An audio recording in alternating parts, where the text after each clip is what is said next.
शिंदे आणि शिंदेमळा रेडगाव रोड यांच्या माध्यमातून त्यांनी फोन केला. म्हटले दाजी तुम्हाला सेवा करावी लागेल. म्हटलं आम्ही सेवाच करतो नाही का. निळोबराय आधी संतांनी सगळी सेवाच केली. निळोबराय तुकोबरायांना काय म्हणतात, सेवेला गी सेवक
आम्हाला काय कॉलेजच्या मुलांना शिकवायची सवय, आम्ही लेक्चर पद्धतीने आपण चालतो नाही का. विठाला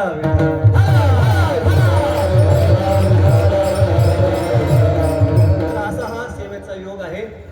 त्यांना म्हणलं आता ते आमचे मेवणे लागतात, त्यांना म्हणलं आम्ही आज सेवाच करू, परंतु पुढे दोंड्याचा महिना येतोय लक्षात ठेवा. अधिक मास पुढे येतोय नाही का.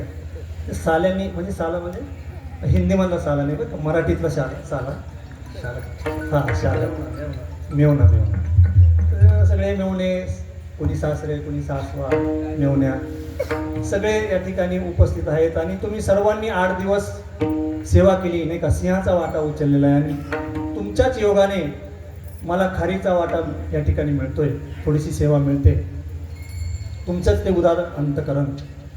म्हणून जरी आता या ठिकाणी बरेच वारकरी मंडळी, मला एकेकाचं जर नाव घ्यायला लागलो तर आपलं कीर्तन त्याच्यामध्ये जाईल, परंतु नाही काही आमचे पाहुणे मंडळी सुद्धा या ठिकाणी आलेले, वडळीवरून आमचे पांडुभाऊ असतील, मांदळे दत्तूभाऊ असतील आणि अजूनही बरेच पाहुणे मंडळी या ठिकाणी मला दिसत आहे. आणि सर्व हे जी महाराज मंडळी त्यांचं जर नाव घेतलं तर मलाच त्याचा फायदा होईल बरं का. तुकोबराय म्हणतात जर सज्जनाचं नाव जर घेतलं तर आपल्यालाच फायदा होतो, फलश्रुती आपली चांगली असते. पुण्यवंत पुण्यवंत पुण्यवंत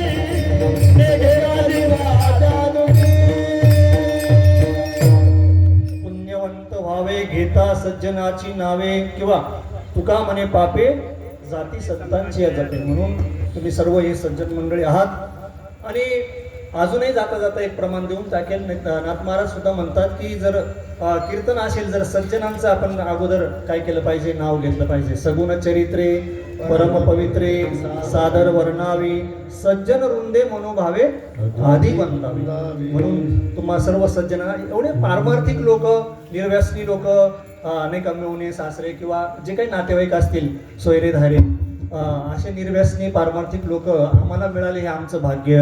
विठ्ठल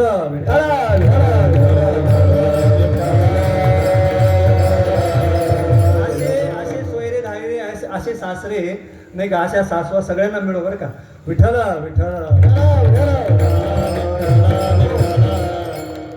आणि म्हणूनच सर्व तुमच्या सज्जनांच्या चरणी मी नतमस्तक होतो. तसा कोणत्याही प्रकारचा माझा अधिकार, योग्यता, पात्रता नसतानाही तुम्ही त्या प्रकारची दृष्टी करून मला बघताय, हे आमचं भाग्य नाही का. ज्ञानोबराय सुद्धा म्हणतात, एरवी तरी मी मूर्खू, जरी झाला अविवेकू, तरी संत कृपा दीपकू सोज्वळ असेल.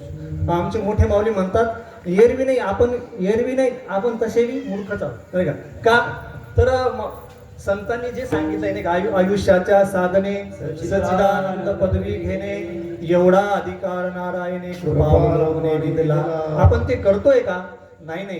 देवे दिला देह भजना गुम्मटा, तो या झाला फाटा वादिकेचा. किंवा दिले इंद्रिय हातपाय कान, डोळे मुख बोलाया वचन, जेणे तू जोडसी नारायण नासे भवरोग. मग आपण त्या पद्धतीचे प्रयत्न करतो का? विठ्ठला विठ्ठला विठ्ठली कवरदा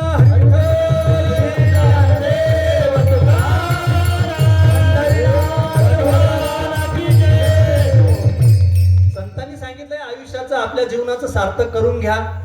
काय आपल्या जीवनाचं सार्थक? तर तुकाराम महाराज म्हणतात, तुका म्हणे जन्मा आल्याचे सार्थक. विठ्ठल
आल्याचे सार्थक विठ्ठलची एक देखलिया. तर तशा प्रकारचा आपण प्रयत्न करत नाही, म्हणून आपण काय आहोत? मूर्ख आहोत. आपण म्हणजे मी बरं का. तुम्ही सर्व त्यासाठी प्रयत्न करते. तुम्हाला नरदेहाचं महत्व कळलंय. कारण नरदेहाला संतांनी काय म्हणलंय? नरदेह निधान म्हणलंय. निधान नरदेह निधान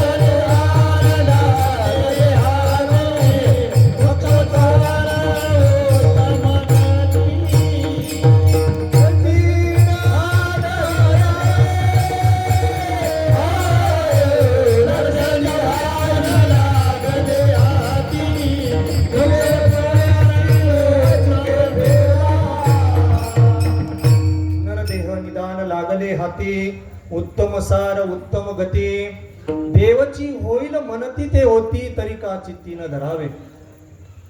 लक्ष 84 न चुके फेरा.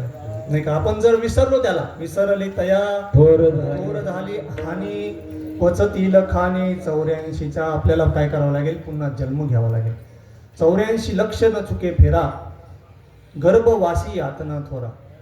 गर्भवासात यावं लागतं. नवे नवे असं म्हणतात. त्याच्यावर 4 खाणी: अंडज, जारज, उद्भिज आणि स्वेदज. आणि या खाणीमध्ये आपल्याला परत परत परत परत परत परत काय करावं लागतो? जन्म घ्यावा लागतो. त्याचं रूप म्हणतात अतिशय भयानक. न अंत न आदी. शंकराचार्य सुद्धा म्हणतात पुनरपि जननम पुनरपि मरणम पुनरपि जनने जठरे शयनम य संसारे खलु दुस्तारे कृपया पाहे पाय मुरारे भज गोविंदम भज गोविंदम भज गोविंदम मूढमते. नाथ महाराज सुद्धा म्हणतात की आपल्याला जो काही जन्म घ्यावा, पुन्हा पुन्हा जन्म घ्यावा लागतो. वासना जी आहे त्या वासनाच्या संगी आपल्याला काय करावं लागतो? जन्म पुन्हा जन्म घेला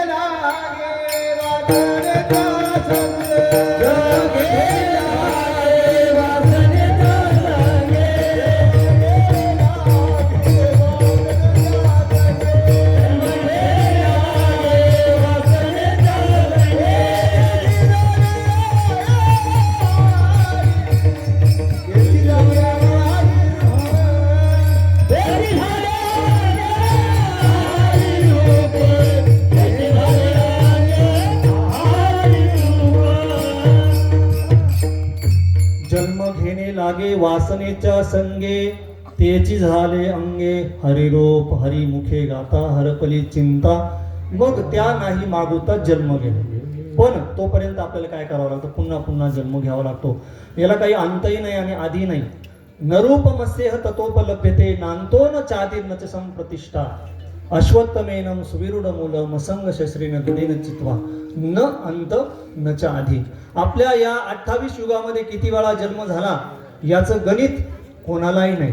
किती जन्म झाला फेरा गणित नाही जी दातारा, किंवा किती वेळा जन्मा यावे किती व्हावे फलित. अजून एक प्रमाण आहे ते आठवण मला.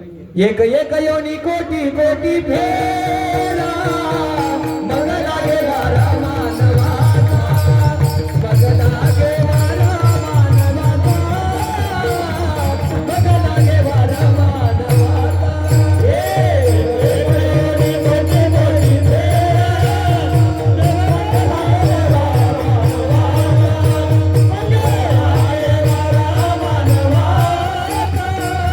मानवाचा, मग लागे वारा मानवाचा,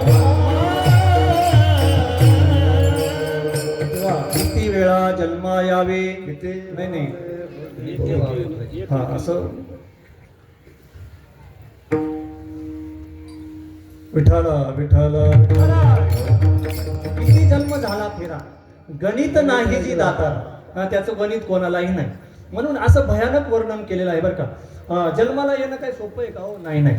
ज्याप्रमाणे माता माऊल्या स्वयंपाक करताना जे कुकर ठेवतात आणि त्याच्यामध्ये तांदूळ टाकतात, तांदूळ टाकल्यानंतर असं म्हणतात ते शिजत नाही, ते उकडतात नाही का, फुटतात, ते तांदूळ फुटतात उकडतात. तशाप्रमाणे हा जो जीव आहे त्या गरमामध्ये काय असतो, त्या काय सांगू गरमीची यातना, मज भोगिता नारायण मास मळमूत्र जाना तुझं क्षणोक्षण, अशा प्रकारे तो उकडत असतो. बरं, ती माता माऊली ज्यावेळेस काही आंबट खाते चिंबट खाते, जे काही तिला मनाला वाटेल तिखट खाते, ज्यावेळेस आंबट गोड कडू आणि असं सगळं येत राहतं आणि ते सगळं त्या गर्भाला सोसावं लागतं. आणि किती दिवस, 1 दिवस 2 दिवस नाही नाही 9 महिने नाही का.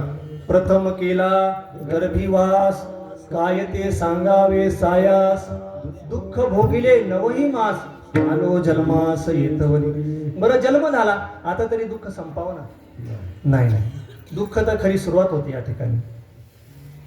असं भयानक. आणि जन्माला आलेलं ते बाळ, तो जीव, आणि आल्यानंतर बघा ते रडतं, आणि रडत असताना माता माऊली त्याला भूक लागली म्हणून ते रडतं आणि त्याला काय दिलं जातं, पोटाचं औषध दिलं जातं. आणि ज्यावेळेस पोट दुखतं त्यावेळेस त्याला काय दिलं जातं, दूध दिलं जातं. अशा प्रकारे त्या ठिकाणी काय होत असते, त्याची हाल होत असते. बरं ठीक आहे. आता ते स्नान करत असताना बघा ना, स्नानाचं उदाहरण घ्या. आता स्नान कोण घालतं बाळाला, घरामध्ये जे काही वयस्कर मंडळी असते, आई असते, आजी असते, काबाड कष्ट करून हात कसे झालेले असतात, त्यांचे रट्ट झालेले असतात. त्या बादलीमध्ये कितीही गरम पाणी टाकलं तरी ती काय म्हणते, अरे अजून गरम नाहीये, टाका. आणि तसंच ते पाणी काय करते, त्या बाळावर टाकते, आणि ते गरम पाणी त्या बाळावर पडल्याबरोबर ते ओरडून उठतं नाही का. मग किती कष्ट आहे त्या ठिकाणी. बरं ठीक आहे, एखाद्या वेळेस एखादा सदन घरामध्ये जन्म झाला तर बरं आहे नाही का.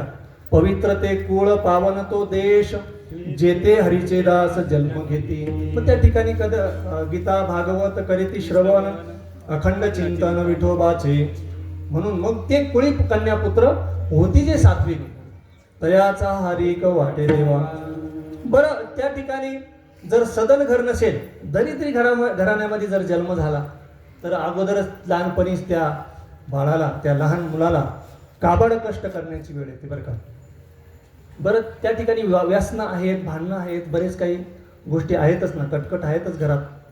बरं, हा चांगला निघाला तर बरं आहे, नाही तर तारुण्याच्या मध्ये न माने कोणाशी आणि सदा मुसमशी म्हशी जायचा, कोणाचंच ऐकत नाही. बरं ठीक आहे, बालपण तर असंच जातं बरं का. खेळता खेळता बालपण निघून जातं. बालस्तावत क्रीडासक्त, मग आलं तरुणपण, तरुणस्तावत विषयासक्त, मग पुढे येतं काय, म्हातारपण येतं. वृद्धस्तावत चिंताग्रस्त, बरे ब्रह्मणी कोणी न. अशा प्रकारे बालपण गेले दीनता, तरुणपणे विषय व्यथा, वृद्धपणे प्रवर्तली चिंता, मरे मागुता परत जन्म घे. बरं ठीक आहे. प्रथमे नार्जिता विद्या, द्वितीये नार्जितम पुण्यम, तृतीये नार्जितम धनम. उलट झालं.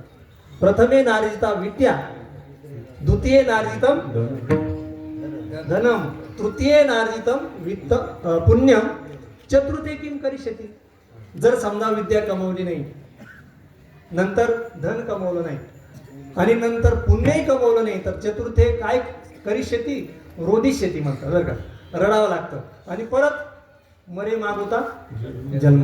आजचा मेला पंजा मेला बापसना गेला.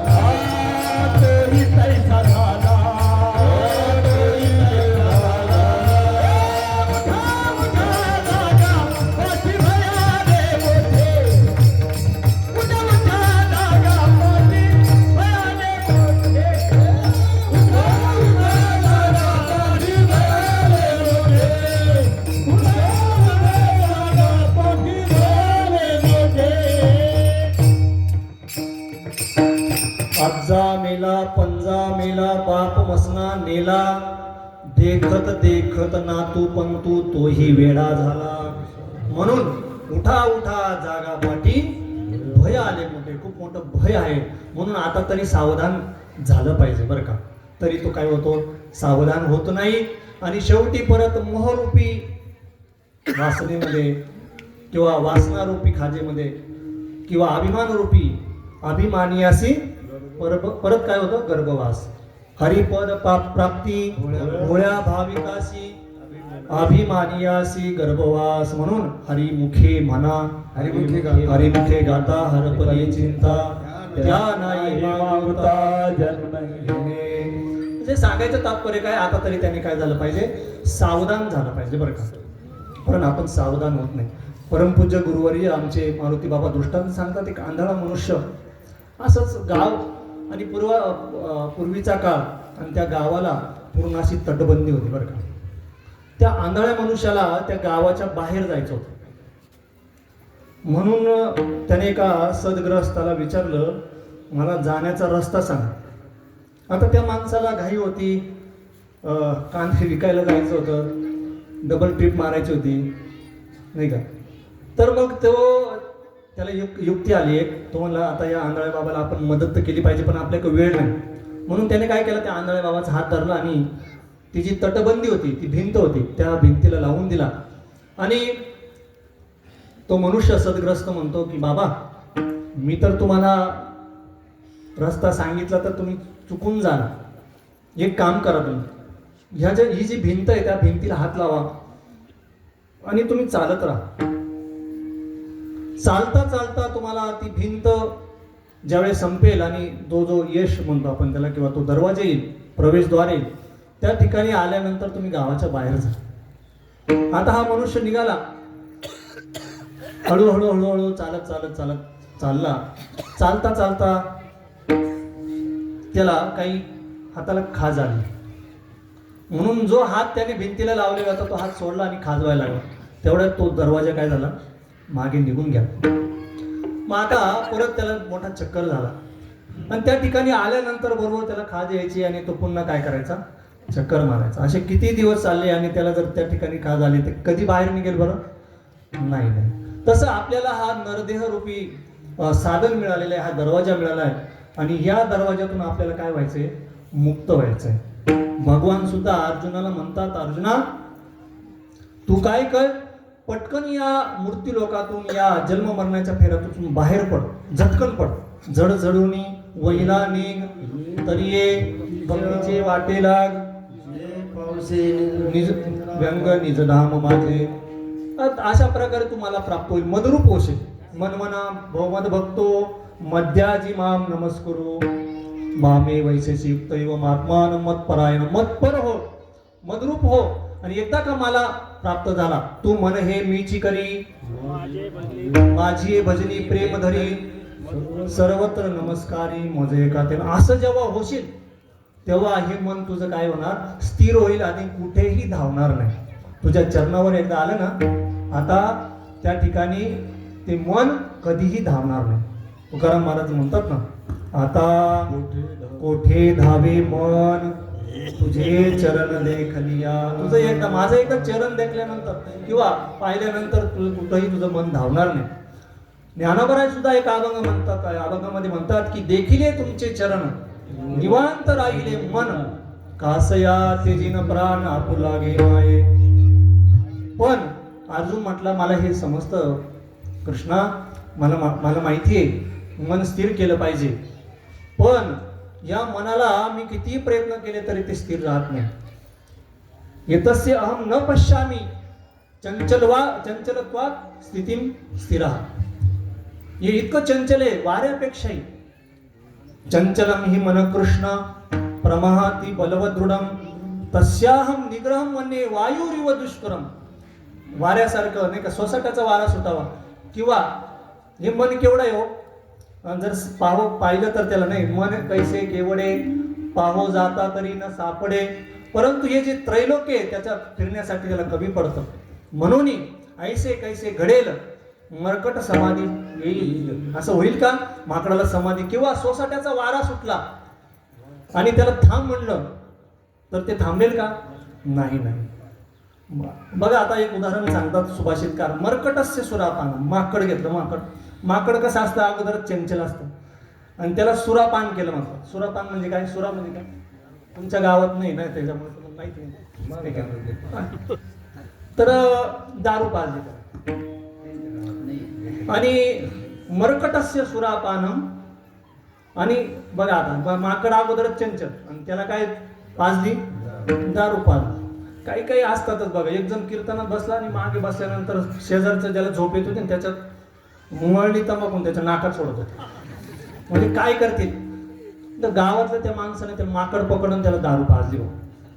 आता अगोदरच माकड कसं आहे चंचल पण त्याच्यात दारू राहील का जागेवर. सुभाषितकार पुढे म्हणतात तन्मध्ये ऋषिक दंशन. त्याला विंचू चावला. अगोदर माकड त्याच्यामध्ये काय दारू पाजली आणि वरून काय विंचू चावला राहील का जागेवर. पुढे सुभाषितकार म्हणतात त्याला तन्मध्ये भूत संचारो. त्याच्यामध्ये भूत संचार झाला. आता यद्वा तद्वा भविष्यत राहील का ते. आणि त्या माकडापेक्षाही हे मन कसं आहे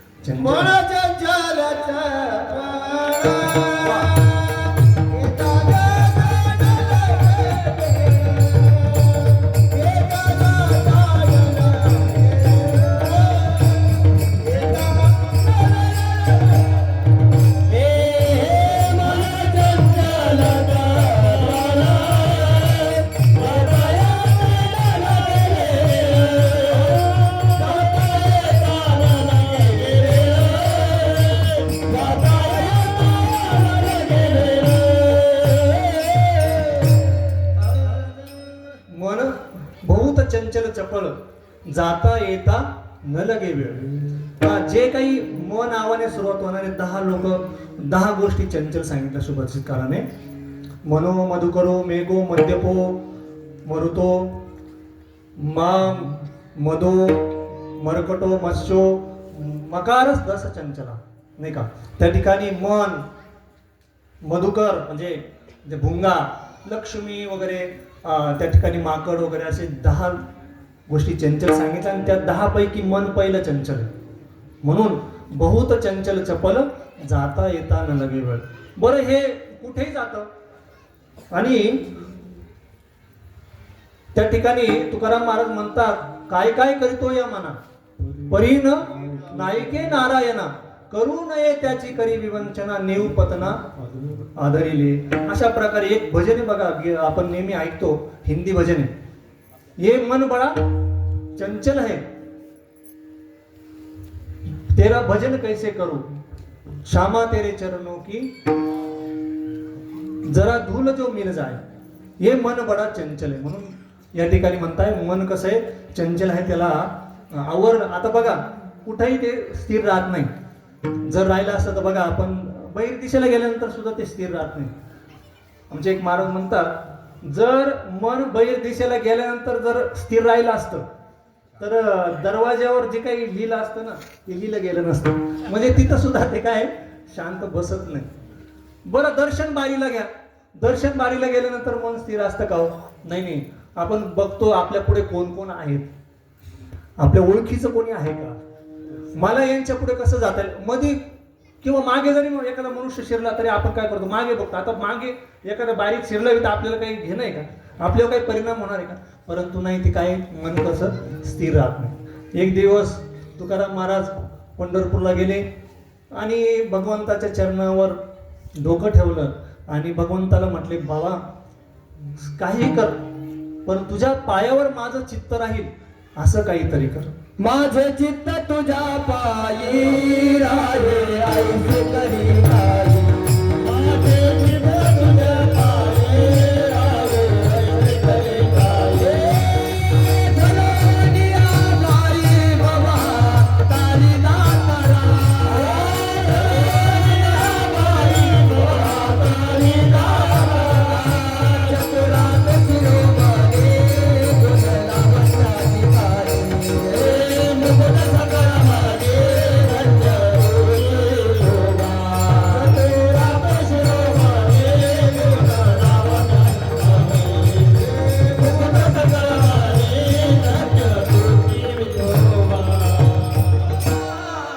माझे चित्त तुझे पायी राहो ऐसे करी काही, धरून या भाई भवा तारे दातारा.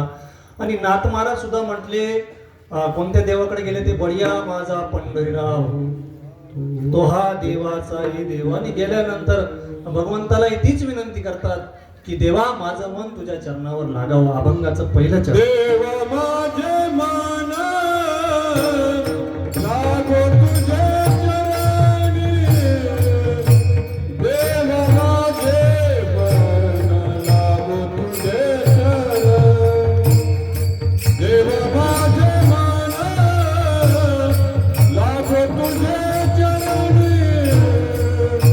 देव माझे मन लागो तुझे चरणी. देवा माझे मन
देवा माझे मन लागो तुझे चरणी, संसार व्यसनी पडून दे.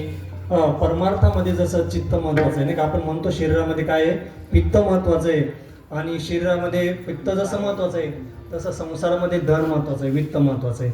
परमपूज्य गुरु मामासाहेब दांडेकर म्हणायचे की जसं शरीरात पित्त, संसारामध्ये वित्त, तसं परमार्थामध्ये चित्त महत्वाचं आहे. विठ्ठल विठ्ठल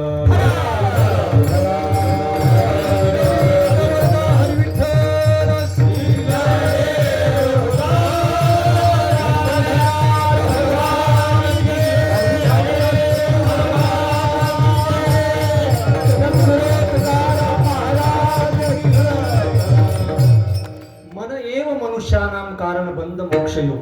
म्हणून मन करारे प्रसन्न, सकळ सिद्धीचे कारण मोक्ष अथवा बंधन सुख समाधान. ते अशा प्रकारे मन महत्वाचं आहे बरं का. परमपूज्य गुरुवर्य दृष्टांत सांगतात की एका गावामध्ये एक नेहमी वारकरी कीर्तनाला जायचा, प्रवचन करायला, ऐकायला जायचा, वारीला जायचा. अनेक वर्षापासून तो वारी करायचा. तर त्याचा जो मित्र होता तो मात्र वारी करत नव्हता, कीर्तनाला जात नव्हता, पारमार्थिक कोणतेही कार्य करत नव्हता. मग ह्या मित्राला त्याची दया आली, अरे तू वारी करत नाही, एकादशी करत नाही, तर माझी अशी इच्छा आहे तुला वारीला, आषाढी वारीला तुला न्यायचं. मग हा जो मित्र होता तो मात्र तमाशाला मात्र जायचा. तो म्हटला मी तुझ्या बरोबर येतो, पण त्या ठिकाणी तमाशा असतो का ते सांग. आता हा मित्र म्हणला, याला जर नाही म्हणलो तर हा वारीला येणार नाही. मग म्हणे असतो म्हणे, मग एक काम कर, मी येतो तुझ्या बरोबर, पण मला त्या ठिकाणी गेल्यानंतर तुम्हाला कीर्तनाला यायचा आग्रह करायचा. याला वाटलं याला जर तसं जर म्हटलं आता तर हा येणार नाही, कमीत कमी पंढरपूरला येण्याचं पुण्य तरी लागेल याला, म्हणून त्याला घेऊन निघाला. त्या ठिकाणी गेल्यानंतर याने सुरुवात केली, तीर्थाचा महिमा सांगायला लागला, कीर्तनाचा महिमा सांगायला लागला. त्या ठिकाणी ब्रह्मभूत काय होतसे कीर्तनी, भाग्य तरी ऋणी देवाय सासो. कीर्तनाचं वर्ण कीर्तन चांग होय अंग हरिरूप. अशा प्रकारे त्याने कीर्तनाचे गोडवे गायला सुरुवात केली. तो म्हणला बस, तुला मी अगोदरच सांगितलं होतं की मी कीर्तनाला येणार नाही, मला तमाशाला जायचं. त्यांच्यामध्ये बराचसा त्या ठिकाणी संवाद झाला, परंतु त्याचा काहीही परिणाम झाला नाही.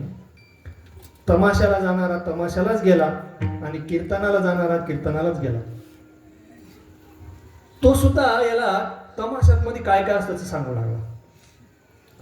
आणि त्या ठिकाणी गेल्यानंतर पाहिजे तसं, आता तीर्थक्षेत्रातला तमाशा हसून हसून मनोरंजन करून करून किती करणार, तर याला थोडा कंटाळा आला. आणि अरे याने सांगितलं होतं कीर्तनाचं महिमा सांगितला होता, म्हणून ते कीर्तनाला जे जे सांगितलं त्याचं चिंतन करायला लागलं, कारण तमाशामध्ये त्याला ते बोर व्हायला लागलं. त्याचं चिंतन चालू झालं. आणि इकडे हा जो गेलेला होता त्या ठिकाणी माझ्यासारखे कीर्तनकार होते, न हसवणारे, न रडवणारे वगैरे वगैरे. मग त्याला थोडा कंटाळा झाला आणि तो त्याने जे सांगितलं होतं तमाशामध्ये, तमाशाचं वर्णन, त्याचं चिंतन करू लागला. मग करत असताना कर्मधर्म संयोगाने त्यांचा मृत्यू झाला दोघांचा. आणि दोघंही चित्रगुप्ताकडे गेले. चित्रगुप्ताने त्यांचा सगळा हिशोब काढला आणि शेवट नाही अंतकालेचे मामेव, शेवटची काय दशा होती ती पाहिली. आणि लगेच ऑर्डर दिली, तमाशाला गेलेला स्वर्गात आणि कीर्तनात गेलेला नको तिथं. या कीर्तनाला नेहमी जाणाऱ्याला वाईट वाटलं आणि तो चित्रगुप्ताकडे गेला. अहो चित्रगुप्त साहेब महाराज, तुम्ही काहीतरी चुकताय. काय झालं? अहो तमाशाला गेलेला स्वर्गात आणि कीर्तनाला गेलेला, असं कुठं असतं का? त्याला नरकात पाठवता आणि तमाशाला गेलेला स्वर्गात. मग चित्रगुप्ताने उत्तर दिलं, या ठिकाणी जो हिशोब होतो तो देहावर नाही होत. तू कुठं गेला याला महत्व नाही, तुझं त्या ठिकाणी मृत्यूच्या वेळी चिंतन काय चालू होतं याला महत्व आहे. विठ्ठल विठ्ठल.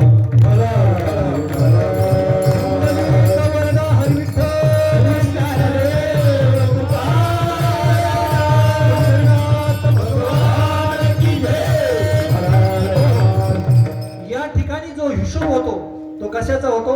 मनावर होतो, चित्तावर होतो. म्हणून तुकाराम महाराज सुद्धा म्हणतात की तुम्ही चित्त निर्मळ करा आणि तो जो आहे भगवान परमात्मा तो आपाप येऊन जाईल. येवळी गोपाळ राय ते येवळी गोपाळ राय ते येवळी गोपाळ राय ते येवळी गोपाळ राय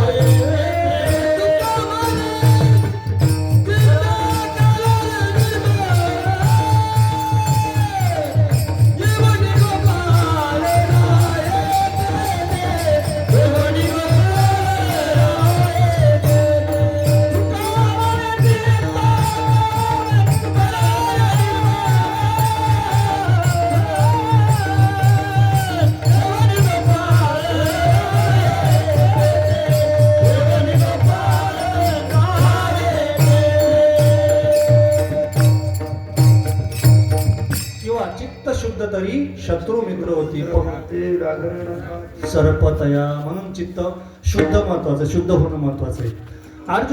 अर्जुनाने जी शंका विचारली, अरे हे चंचल आहे, चपळ आहे, ते काही स्थिर होत नाही, म्हणून भगवंताने त्याला उत्तर दिलं की तू काय कर तर अभ्यासेन तू कौंतेय वैराग्याचे गृह्यते. अभ्यासाच्या बळावर, वैराग्याच्या बळावर तू काय कर, त्याला स्थिर कर. असं सांगताना अर्जुन म्हणताय की देवा हे सगळं बरं आहे, बोलता वाटे सोपे, करणी करता तीर कापे, नवे वैराग्य सोपारे.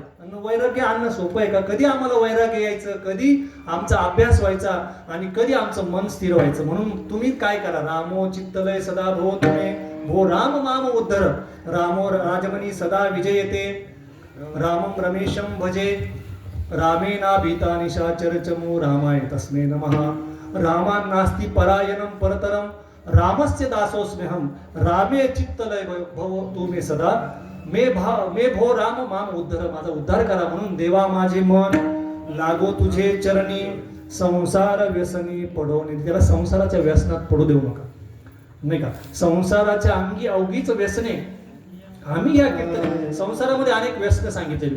व्यसन म्हणजे काय? छंद, नाही का? तर व्यसन एक चांगलं असतं आणि एक वाईट असतं. परमपूज्य गुरुवारे गुले बाबा म्हणायचे, आपल्या जीवनाला उन्नती देणारं, आपल्या जीवनामध्ये प्रगती करणारं व्यसन असावं. तसं विद्या व्यसनम व्यसनम, तसे दोनच व्यसन आपल्या नाही का हिताला कारणीभूत ठरतात. तसे अनेक व्यसन आहेत, परंतु विद्या व्यसनम व्यसनम, हरिपाद सेवनम व्यसनम असं म्हणायचे गुलेबाबा. म्हणायचे आम्ही जेव्हा जेव्हा दुंडा महाराजांकडे गेलो, जेव्हा जेव्हा नतुसिंग बाबांकडे जायचो, जेव्हा जेव्हा मामांकडे जायचो, जेव्हा जेव्हा शांताराम गुरुजींकडे जायचो, त्यावेळेस ते नेहमी गाथा वाचताना दिसायचे. त्यावेळेस ते नेहमी सतत ज्ञानेश्वरी वाचताना दिसायचे. नाही काही तर ते नामचिंतन एखादं पुस्तक वाचताना ते नेहमी दिसायचे. आणि तोच आशीर्वाद गुलेबाबांना, आम्ही सुद्धा गुलेबाबांना बघितलं संस्थेमध्ये, नेहमी काहीतरी एक तर पुस्तक वाचताना दिसायचे, नाही तर नामचिंतन करत असताना दिसायचे. काव्यशास्त्र विनोदेन कालो गच्छति धीमताम, व्यसनेन च मूर्खानाम निद्रया कलहेन वा. बुद्धिमान लोकांचा जो वेळ जातो ना, तो मोबाईल मध्ये जातो का, कार्टून बघण्यात जातो का? नाही, काव्यशास्त्र विनोदामध्ये जातो बरं का. काव्यशास्त्र विनोदेन कालो गच्छति धीमताम. आणि मूर्ख लोकांचा वेळ कशात जातो? व्यसनामध्ये जातो. नाही काही तर भांडणात जातो, आणि नाही भांडण भेटलं तर झोपेत जातो. विठ्ठल विठ्ठल.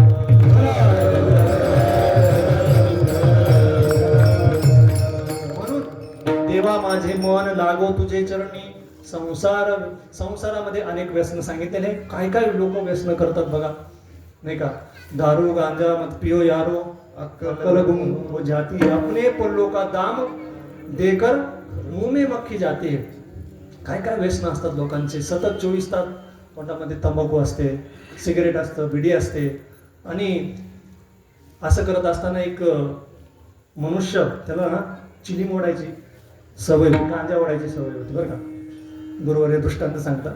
आणि सकाळी निघाला, काबड कष्ट करायचं पण गांजा मात्र ओढायचा. सकाळी निघाला, उन्हाचे दिवस असताना नांगर वगैरे घेतला, दरमजत करत करत तो नांगर घेऊन, बैल घेऊन त्या शेतामध्ये गेला. 4-5 किलोमीटर शेतला गेल्यानंतर रोजच्या प्रमाणे जे काही दुपारची वेळ झाली, जरा तलप लागली. दुपारची वेळ, सगळे मित्रमंडळी जमा व्हायची सावलीच्या ठिकाणी.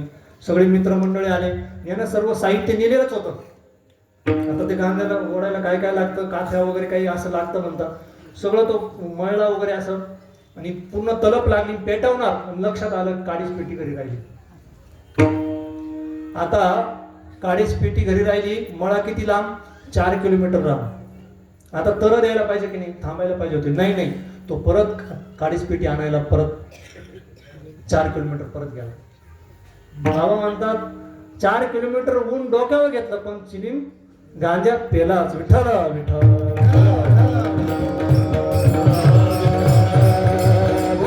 बाबा म्हणतात बाळ्या, एवढी बिडी पेटून आण रे. तो बाळ्या नातू काय करतो, बिडी घेतो, पेटवतो आणि मधल्या घरामध्ये थोडासा फुडका मारून पाहतो. आता त्याने फुडका मारल्यामुळे थोडी ओल्ली होती बरं का. मग बाबा म्हणतात का रे बाळ्या, बिडी थोडी ओल्ली दिसते. तो काय सांगतो बाबा, मी तिला चुल्यापाशी नेलं, जाळापडे विस्तावापाशी नेल्यानंतर ती घाबरली, पुढे पेटली, मागे सू केली म्हणे. विठ्ठल बाबा म्हणतात, मरुदेव फार हसून दृष्टांत सांगतात. बाबाला नातू म्हणतो, सू केली तरी बाबा काय करतो, आवडीने ओढतोच. विठ्ठल अशा प्रकारचे अनेक व्यसनं असतात बरं का. आमचे योगीराज महाराज पैठणकर म्हणतात की एक दिंडीमध्ये एक मनुष्य चालला वारीला, आणि वारीला चालत असताना त्याने काय केलं, घरी फोन केला. घरी फोन केल्यानंतर म्हणे मालिका चालू आहे का? घरी घरच्या म्हणे मालिकाचा. हा. मग ते जयला मुलगा झाला का? जय म्हणजे टीव्हीतला, मालिकेतला. चालला पुढे वारीमध्ये, फोन करतोय म्हणे जयला, मालिकेतला जयला मुलगा झाला. बरोबर, त्याला आनंद इतका आनंद झाला. फोन ठेवल्यानंतर त्या महिला मंडळ, वारकरी मंडळ म्हणे वा वा वा वा, मुलगा झाला का? मग पेढे वाटा. अहो म्हणे मला नाही नातू झाला, मला नाही मुलगा झाला. म्हणजे कोणा झाला? म्हणे टीव्हीतल्या मालिकेतल्या जयला मुलगा झाला. विठ्ठल. परंतु भगवंताकडे संत असं मागत नाही, कारण त्यांचा विषय काय झालेला असतो. विषय तो त्यांचा झाला नारायण, नावडे जनधन माता पिता. मग काय आवडतं? नामचिंतन आवडतं, संतांचा संघ आवडतो. ते मला दे अभंगाचं दुसरं चरण. नामस्मरण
समागम वाऊगाची भ्रम नको देवा विठाला विठाला विठाला विठाला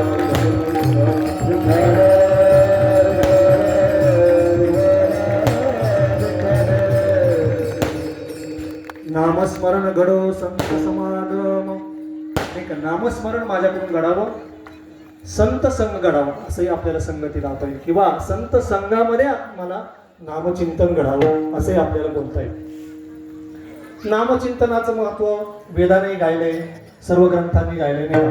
वेद अनंत बोलिला अर्थ तुकाची शोधिला विठोबासी शरण जावे निजनिष्ठा नाम गावे किंवा 18 पुराणी सिद्धांत तुका म्हणे हाची येत म्हणजे या कलियुगामध्ये कलियुगा माझी करावे कीर्तन देणे नारायण देव असे आपल्याला म्हणता येईल किंवा नामस्मरण घडो नामसंकीर्तन साधन पै सोपे जळतील पापे पापे म्हणून नामचिंतन जीवनामध्ये महत्वाचे नामस्मरण घडो पुढे म्हणतात की संत समागम घडावा आता नामचिंतन ठीक आहे संत समागम कशासाठी तर त्याचे 2 प्रकारे आपल्याला उत्तर देता येईल एक म्हणजे संतांचाच महिमा असा आहे की नाही का हरी प्राप्तीसी उपाय धरावे संतांचे ते पाय किंवा तेची माझे हित करीती सकळ जेणे हा गोपाळ कृपा करे असंही आपल्याला म्हणता येईल म्हणून दुनियाले संत हित हित जगाते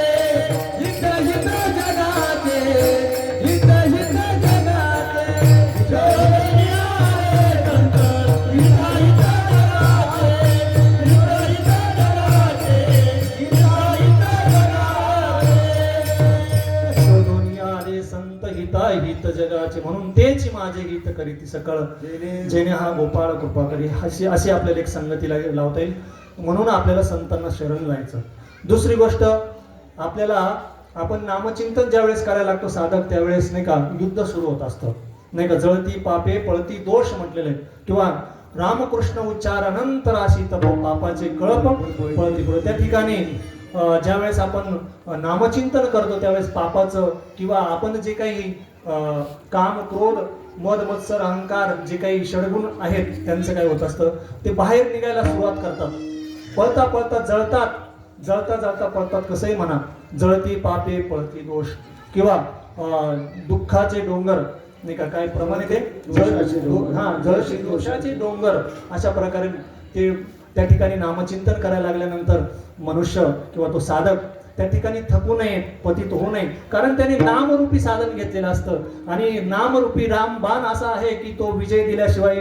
मागे परतत नाही म्हणून त्या ठिकाणी रात्रंदिवस आम्हा युद्धाचा प्रसंग आणि अंतर्बाह्य जन आणि मन अशा प्रकारचं ते युद्ध सुरू होत असतं म्हणून त्या ठिकाणी सांत्वन करण्यासाठी त्या ठिकाणी प्रेरणा देण्यासाठी थोडे आहे चित्त साह्य झाले असं म्हणणारं कोणीतरी असावं म्हणून नामस्मरण घडो संत समागम वाऊगाची भ्रम नको देवा या ठिकाणी संतांचा संघ अजून फार महत्वाचा आहे जर हरलोय आपण मागे आलो पतित झालो तरी त्याला सांत्वन करायला कोणीतरी पाहिजे जसं एखादा खेळ खेळणारा विद्यार्थी असतो आणि त्यावेळेस ज्या ठिकाणी तो डाव खेळत असतो किंवा त्या ठिकाणी कोणी प्रेरणा देणारा जर असेल उत्साह देणारा कोणी असेल चल थोडं राहिलं पळ पळ फेक फेक असं जरी म्हणलं कोणी तरी त्याला काय मिळत असते एक प्रकारची प्रेरणा मिळत असते तसं नामचिंतन करत असताना तो साधक त्या ठिकाणी त्याला थोडे आहे किंवा त्याचं सांत्वन करण्यासाठी कोणत्या तरी मार्गदर्शकाची गरज असते म्हणून संत समागम आणि त्या ठिकाणी जरी श्वान जरी होता आलं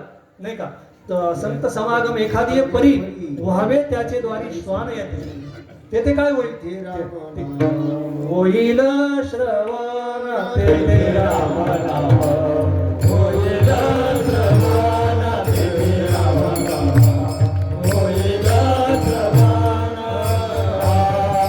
गळेल भोजन उदिष्टाचे गळेल भोजन उदिष्टाचे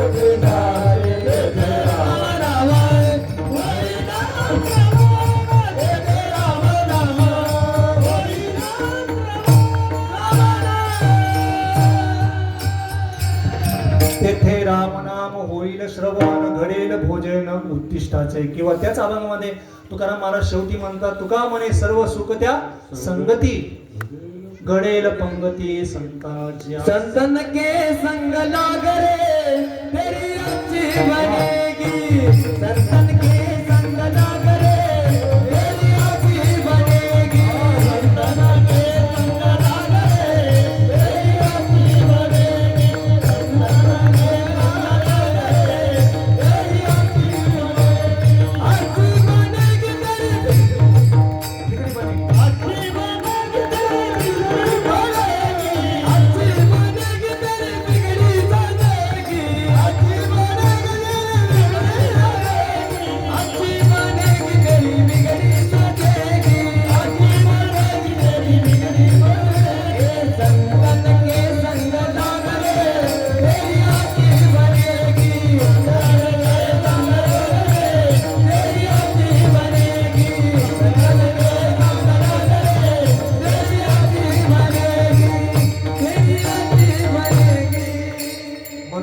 संघ पाहिजे बरं का. सहज बोलणे ते काय सहज बोलून जातील, आपल्याला काय उपदेश देतील. परमपूज्य गुरुवर्य मारुती बाबा ज्यावेळेस पाठ घ्यायचे बरं का, त्यावेळेस एखाद्या वेळेस प्रवासामध्ये योग आला की ते काही त्यांच्या मनासारखं नाही घडलं तर ते म्हणायचे, अरे आपली इच्छा ईश्वर इच्छेत मिळून टाकायची आणि सुखी राहायचं. म्हणजे हे काय सहज बोलतात नाही का.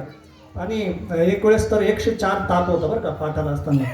आणि ते उपरणा बाबांचं असंच उपरणं असायचं आणि ते त्या ठिकाणी कुंडीला टांगलेलं असायचं. पण एक दिवस इतका ताप होता त्यांना, तरी पाठ कधी बुडवला नाही बरं का. महाराज बंडी जी असते ना बंडी आतमध्ये, ती बंडीच घेऊन आले, पाठाला बसले. त्यांच्या नंतर तिथं आल्यावर लक्षात आलं की आपण काय आहे उपरण्याऐवजी बंडी घेऊन आलेलो आहे. परंतु असं 104 ताप असताना सुद्धा कधी मेडिकल लीव घेतली नाही बरं का कधीही. आता खरं तर असं आहे आमच्या जीवनामध्ये बरं का महाराज, म्हणजे मोठेपणा नाही, परंतु त्या बाबांच्या त्यामुळे आम्ही सुद्धा अजून 13 वर्ष सर्व्हिस करतोय ॲज अ प्रोफेसर, पण अजून सुद्धा मेडिकल लीव घेतली नाही बरं का. मेडिकल लीव घ्यायची म्हणले का बाबा आठवतात बरं का. म्हणजे सांगायचं तात्पर्य काय, आपल्या जीवनामध्ये काय परिणाम घडेल. बैसता संतांचे संगती, कळो आले कमळापती, आपुली कोणीच नव्हती, निश्चय चित्ती दृढ झाला. असा निश्चय आपल्याला होतो की आपलं कोणीच नाही. आपल्याला भ्रम आहे, वाऊगाची भ्रम नको देवा नाही का. आपल्याला भ्रम आहे की हा देह आपला आहे, आपल्याला भ्रम आहे की आपले सगळे आहेत, आपल्याला भ्रम आहे की जगत सत्य आहे. खरं तर पाहिलं तर ब्रह्म सत्य जगत मिथ्या, हे पुढे कळेल आपल्याला. बैसता संतांचे संगती, म्हणून संत संघ पाहिजे. अजून नामचिंतन घडण्यासाठी आपल्याला काय पाहिजे, पायी तीर्थयात्रा. पायी तीर्थयात्रा मुखी राम नाम, पायी तीर्थयात्रा मुखी राम नाम, पायी तीर्थयात्रा मुखी राम नाम, पायी तीर्थयात्रा मुखी राम नाम. आजी मातरे तिने, आजी मातरे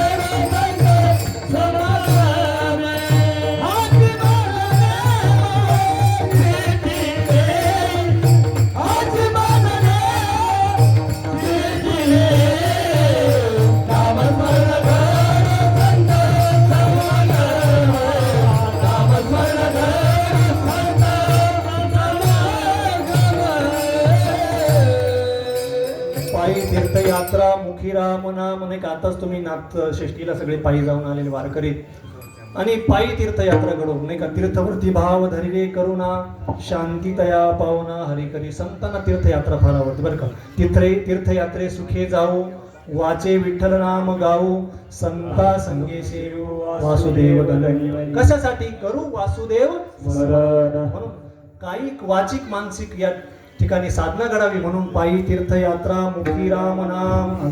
आणि राम नाम घेण्यासाठी बरं का काही नियम असे असतात की ते वार्षिक असतात. आता हा वार्षिक उत्सव किंवा आषाढी कार्तिकी हा काय वार्षिक नित्य नियम असतो आपला. आणि काही मासिक असतात, काही नियम कसे असतात मासिक असतात महिन्याला नाही का. एकादशी व्रत हे काय मासिक, आपल्याला 15 दिवसातून एकदा एकादशी धरायची असते. काही साप्ताहिक नियम असतात, सोमवार वगैरे करणं हे काय साप्ताहिक नियम आहे. आणि नित्य करण्याचे काही नियम असतात, सकाळी ज्ञानेश्वरी वाचणं, गाथा वाचणं, ओव्या अभंग वाचणं, हे काय आपल्याला रोज करण्यासाठी नियम आहे. काही नित्य नियमाविन अन्न खाये तो श्वान म्हटले. जर आपण नित्य नियमाशिवाय जर अन्न खात असाल तर संत म्हणतात तुम्ही मनुष्य नाही. मग काय महापुरुष आहे का? नाही नाही नाही. काय तुम्ही श्वान आहात, म्हणजे कुत्र आहात. जर तुम्ही आंघोळ केल्यानंतर देवाचं दर्शनाचा नियम नसेल, काहीतरी नियम नाही का. वाया मनुष्य पण भार वाहे तो ऋषभ म्हटलंय. म्हणून अशा जनावराची आपल्याला उपमा, येशाम न विद्या तपोन दानम ज्ञानम न शीलम न गुणो न धर्म, ते मृत्यू लोके भुविभार भूतः मनुष्य रूपेण मृगांशरती. म्हणून काहीतरी आपल्याला काय असावा, नियम असावा. एक महात्म्याने असंच नियमाचं महत्व ऐकल्यानंतर एक शेठजी महात्माकडे गेला आणि म्हणाला, महात्माजी मला काहीतरी नियम द्या म्हणे. मग म्हणे नियम द्यायचा का तुम्हाला? मग म्हणे असं करा तुम्ही रोज सत्य बोला.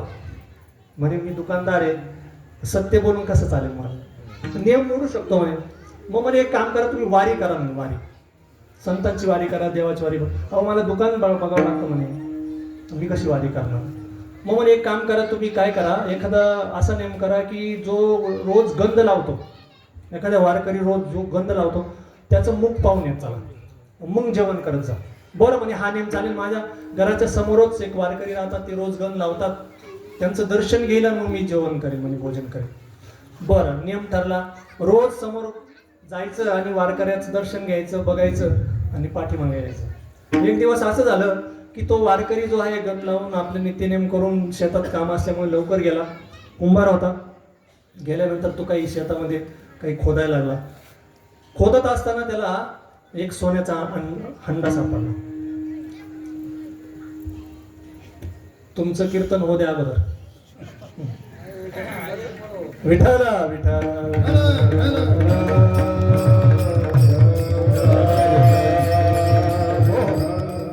आणि त्याला सोन्याचा हंडा सापडला. आणि इकडे हा वारकरी आपला जो महात्मा शेठजी होता, तो शेठजी वारकऱ्याला शोधत शोधत आला. गण लावणारा वारकरी बघायचा, भूक लागली म्हणून हा त्याच्या समोर आला. आणि हा खोदत असताना त्याला ते हंडा वगैरे त्याच्या मनात, आता कोणी पाहिलं नाही तर बरं होईल, तेवढ्यात हा येतो आणि हा म्हणतो पाहिला पाहिला पाहिला, जोरात ओरडतो पाहिला पाहिला. आणि आता याने काय पाहिलं, याने कपाळाचा गंध पाहिला आणि पळायला लागला. त्याला भूक लागली होती. त्या कुंभाराला वाटलं अरे रे माझा हंडा बघितला गेला, आता सगळ्या गावात चर्चा होईल, मला काही भेटणार नाही. म्हणून त्याने पळतच गेला आणि त्या शेठजीचे पाय धरले. म्हणजे शेठजी तुम्ही पाहिलंय, आता तुम्ही एक काम करा, अर्धा तुम्हाला घ्या आणि अर्धा मला राहू द्या. आता शेठजीने काय पाहिलं होतं, गंध पाहिलं होता. शेठजी म्हणतो महात्माजी फक्त गंध पाहण्याचा एवढा एकच छोटासा नियम केला तरी एवढा फायदा झाला. नित्य नियम केल्यानंतर नित्य सत्यामित हरिपाठ, नुसता आपल्याला हरिपाठ जरी केला तरी नित्य सत्यामित हरिपाठ, ज्याशी कळी काळ त्याशी न पाये दृष्टी, नाही का. पुढे म्हणतात एवढंच नाही, असे माणसं दुर्लभ सापडतात नित्यनेम करा. नित्यनेम नामी ते प्राणी दुर्लभ, लक्ष्मी वल्लभ. तुम्हाला लक्ष्मी जरी पाहिजे तरी काहीतरी जीवनामध्ये काय करावं लागेल, नियम करावा लागेल. म्हणून पायी तीर्थयात्रा मुखी राम नाम हाची माझा नेम. तो नेम कशासाठी, नाही का. पायी तीर्थयात्रेचा नियम सुद्धा कशासाठी, राम म्हणता वाट चाली यज्ञ पावला पावले, म्हणजे आपल्याला काय करतं, नामचिंतनच घडतं. म्हणून पायी तीर्थयात्रा मुखी राम नाम हाची माझा नेम सिद्धीने. किंवा नामदेव महाराज सुद्धा म्हणतात केला नेम नामामध्ये केशव राजा, केला नेम चालवी माझा. त्याच्यावर सगळा भार टाकून द्यायचा ना, तोच आपला काय करतो, नियम चालवतो. आणि या ठिकाणी बघा, मागणारे कोण आहेत, संत आहेत.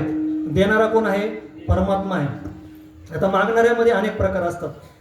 काही मागतच नाही, काही लोक काय होतात, काही मागतच नाही, कारण त्यांना माहिती परत करावं लागेल, घेतलेलं परत करावं लागतं, नाही का. आमचे गुरुवरे एकदा बरं का, मारुती बाबा, एका गुरुबंधूने, जुन्या गुरुबंधूने एक गोष्ट सांगितली. ती मारुती बाबा ज्या भोसरीवरून बसले, शांतीब्रह्म मारुती बाबा कोरेकर भोसरीवरून बसले, नेमकंच शिक्षक झालेले होते ते.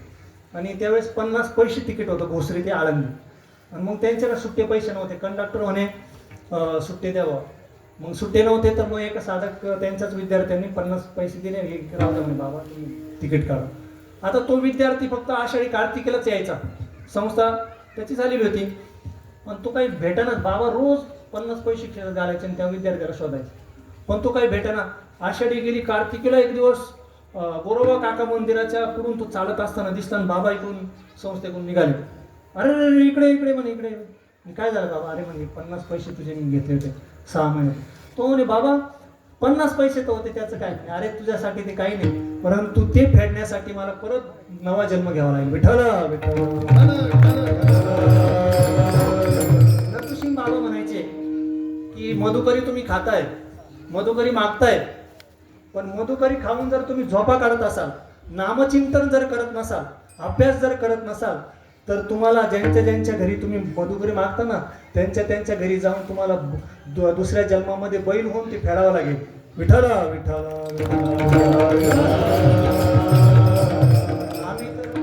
आम्ही तर कर्जमाफीची वाट पाहतोय. विठ्ठल विठ्ठल. फुकटचं जर मिळत असेल तर आपल्यासारख्या संसारिक माणसांना ते घेऊ नये बरं का, घेऊ नये. फुकटचं जर असेल तर काहीतरी सेवा करावी. बरं, काही असतात काही मागतच नाही, आणि काही असे असतात की मागतात परंतु त्याची परतफेड करतात. आणि तिसरा जो वर्ग आहे, नुसता मागत राहतो परंतु परत फेडीच्या नावाने याचे 200 रुपये घे, त्याचे 500 रुपये घे, सगळ्या तालुक्यात उसनवारी असते, परंतु परत द्यायचं काही नावच नसतं. विठाला काही असे असतात, काय मागावं याचं त्यांना समजत नाही बरं का. खूप कष्ट चालू होते, राजा रस्त्याने चालला आणि त्याला वाटलं अरे हा शेतकरी फार कष्ट करतोय, सकाळपासून उन्हात कष्ट करतोय. राजा प्रसन्न झाला. राजा म्हणतो बाबा खूप कष्ट करतोय तू, माग तुला काय पाहिजे. याने सकाळी निघाल्यानंतर ना तंबाखूची पुडी घेतली, पण चुन्याची पुडीच नव्हती घेतली. त्याच गणगणित होता. राजा प्रसन्न झाला. अहो म्हणे राजेसाहेब बरं झालं तुम्ही आले, सकाळपासून या रस्त्याने कोणी गेलंच नाही. अहो सकाळी घाई तंबाखूची पुडी घेतली, पण चुन्याची पुडी तेवढी घेतली नाही. जर तेवढी चुन्याची पुडी मिळाली तर द्या. आता प्रसन्न कोण झाला, सर्वस्व देणारा राजा प्रसन्न झाला. मागतो काय, चुन्याची पुडी, नाही का. काही फार हुशार असतात. एक ठिकाणी गुरुवरे म्हणतात जेलर प्रसन्न झाला कैद्यांना, म्हणजे मागा काय पाहिजे तुम्हाला, माझा जन्मदिवस आज, जे मागा. मग कोणी मोबाईल घरी फोन करायला मागतं, कोणी जेवण चांगलं मागतं. तुम्ही काय मागितलं असतं, जर तुम्ही जेलमध्ये असते तर तुम्ही काय मागितलं असतं, किंवा त्यांनी काय मागायला पाहिजे होतं. हा, तर तो हुशार होता तुमच्यासारखा बरं का.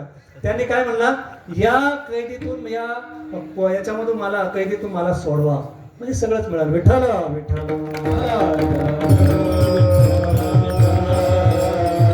आमचे उमेश बाबा दृष्टांत सांगतात, एक जागृत देवस्थान होतं. ते सगळं काही द्यायचं मागितलेलं, पण स्वतःला नव्हतं देत. जो मागेल त्याला काहीच देत नव्हतं. दुसऱ्यासाठी मागितलं तर द्यायचं बरं का. ते जागृत देवस्थान. आपण जायचं, दर्शन घ्यायचं आणि दुसऱ्यासाठी मागायचं, भरपूर द्यायचं.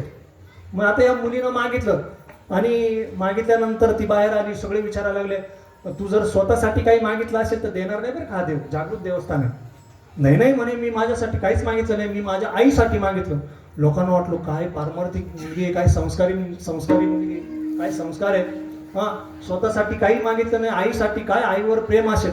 म्हणे काय मागितलं आईसाठी, म्हणे आईला श्रीमंत सुंदर आणि देखणा असा जावई मागितला.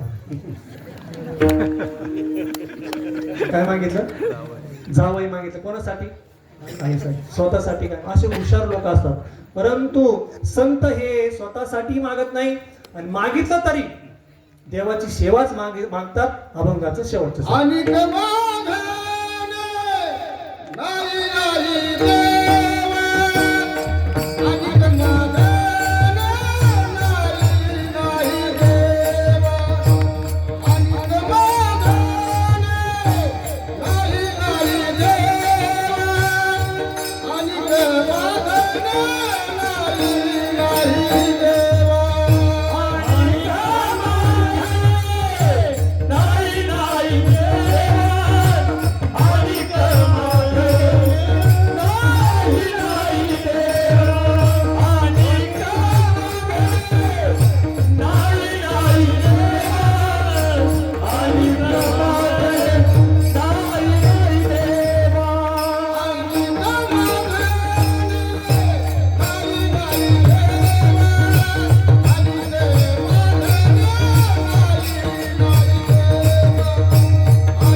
बसलेले आहे, ते मुद्दाम पुढं बसले नाही.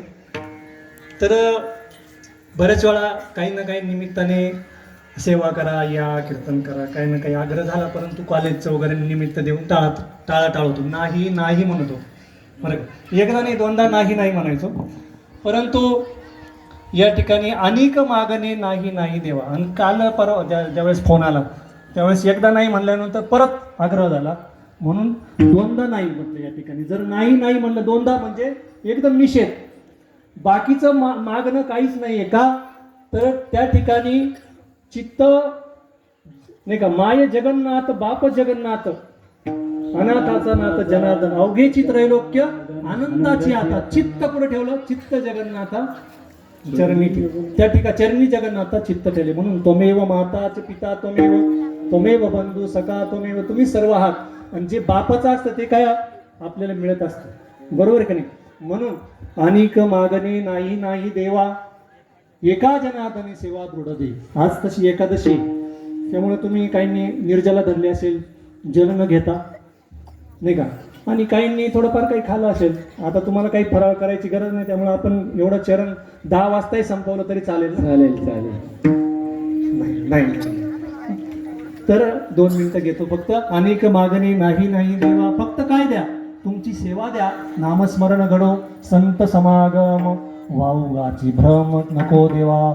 निवृत्ती ज्ञानदेव सोपानो कवाई नामदेव तुकाराम. निवृत्ती ज्ञानदेव सोपानो कवाई नामदेव तुकाराम. निवृत्ती ज्ञानदेव सोपानो कवाई नामदेव तुकाराम. एकनाथ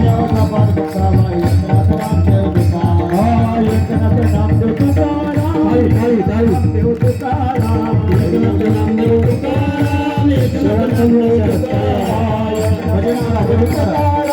एकनाथ नामदेव तुकाराम. एकनाथ नामदेव तुकाराम. एकनाथ नामदेव तुकाराम. निवृत्ती ज्ञानदेव सोपान भक्ताबाई एकनाथ नामदेव तुकाराम. निवृत्ती ज्ञानदेव सोपान भक्ताबाई एकनाथ नामदेव तुकाराम. निवृत्ती ज्ञानदेव सोपान भक्ताबाई एकनाथ नामदेव तुकाराम. निवृत्ती ज्ञानदेव सोपान भक्ताबाई एकनाथ नामदेव तुकाराम. यथामती यथा अवकाश अभंगावर चिंतन करण्याचा प्रयत्न केला.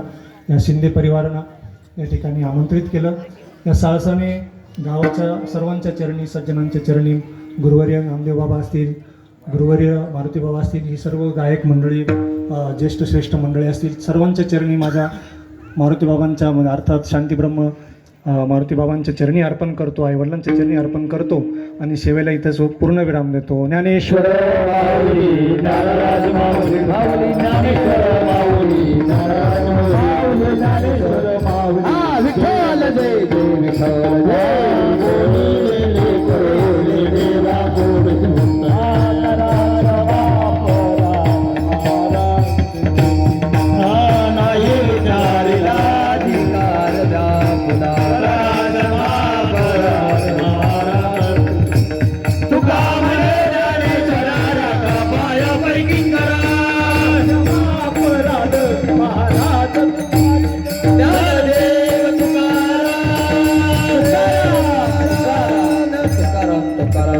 पुंडलिका वरदे हरी विठ्ठल श्री पुंडलिका वरदार विठ्ठल.